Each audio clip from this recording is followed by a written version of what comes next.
Hello guys, जैसा कि आपने बैनर देख ही लिया होगा कि मेरी दादी का 13वीं है और यहाँ पे मेरी दादी की 13वीं की तैयारी चल रही है।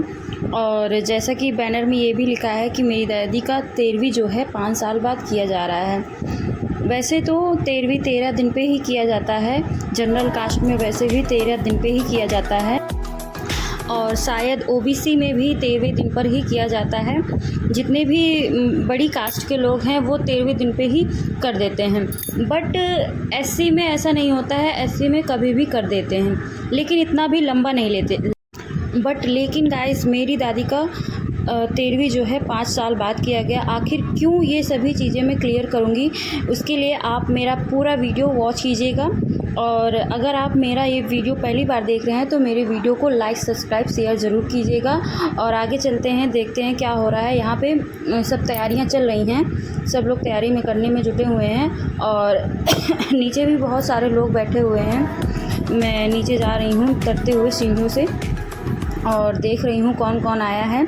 और गाइस, यहाँ पे मेरी बुआ और मेरी नानी लेटी हुई हैं और बुआ बैठी हुई हैं। और चलते हैं आगे, देखते हैं कि कौन क्या कर रहा है।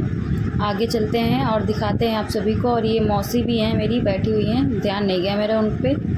तो मौसी थी और ये बुआ बाल झाड़ रही हैं। और यहाँ मैं चलती हूँ आगे की तरफ और देखती हूँ कौन है। और यहाँ है भाई चिल्लर पार्टी, मेरी मौसी के लड़के हैं ये सब। सो गाइस, यहाँ पे तो बहुत ही सारी बातचीत चल रही है। यहाँ मौसी लोग हैं और भी लोग हैं, बहुत सारे लोग हैं और पीछे भी कुछ लोग हैं। ये मौसी हैं और वो भाभी हैं। और ये रही मेरी चिल्लर पार्टी, मौसी की लड़कियां, सब यहाँ पर पंच कर रही हैं। और ये कल्लू तो कभी वीडियो बनाती ही नहीं है और ना ही फ़ोटो खिंचवाती है। वीडियो में तो दिखना ही नहीं है इनको। देखो, पलट नहीं रही है, पीछे देख ही नहीं रही है, एक बार भी पीछे नहीं देखना है इनको। सो गाइस, ये बातें तो सब चलती रहेंगी, आप लोग देखते रहिए। और सबसे मेन पॉइंट पर आते हैं और आप लोगों को बताते हैं कि आखिर क्यों मेरी दादी का 13वीं जो है 5 साल बाद किया गया है।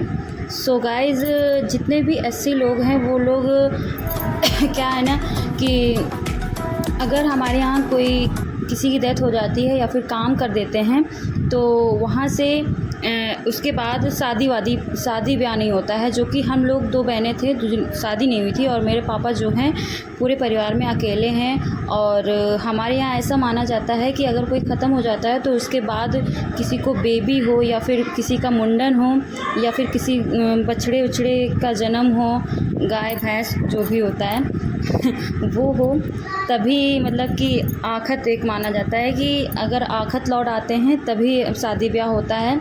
नहीं तो अगर ये सब नहीं, बेबी किसी को नहीं होता है या फिर मुंडन नहीं होता है तो फिर शादी नहीं हो सकता है। एक प्रकार से ये सूतक माना जाता है कि मतलब छूत माना जाता है कि अगर किसी का काम कर देंगे तो फिर शादी ब्याह डायरेक्ट नहीं करेंगे, उससे पहले ये सब चीज़ें होनी चाहिए। तो इसीलिए मेरे यहाँ मेरी दादी का 13वीं नहीं हुआ था, हम लोगों की शादी के बाद ही ये सब हो रहा है। और आई होप मैं आप लोगों को समझा पाई होंगी, क्योंकि मुझे भी ज़्यादा समझ नहीं है इन सब चीज़ों की। जितना मुझे पता था, जितना मुझे घर वालों ने बताया या फिर घर वालों से सुना मैंने, उतना ही मैं जानती हूँ। और अदर कास्ट में या फिर जनरल कास्ट में ऐसा सब नहीं होता है, बस एससी में पता नहीं और कहाँ कहाँ होता है, मुझे तो नहीं पता। बस इतना ही पता है मुझे, जो कि मैं बता चुकी हूँ। और यहाँ पे तैयारी हो रही है सब खाने पीने की। यहाँ पे 7 कन्याएं बैठाई जाती हैं जो कि खाना खाती हैं पहले वो, और पहले वो निकालेंगी दादी के लिए जो भी निकालते हैं खाना वाना, और पापा भी निकालेंगे। उसके बाद ये 7 लड़कियाँ खाएँगी, उसके बाद ही सब लोग खाएंगे। खांसी आ रही है। आई होप मैं आप लोगों को समझा पाऊँगी। मैं बार बार बोल रही हूँ क्योंकि मैं खुद ही नहीं जानती हूँ सारी रीति रिवाज़ों को, जितना सुना है उतना ही जानती हूँ।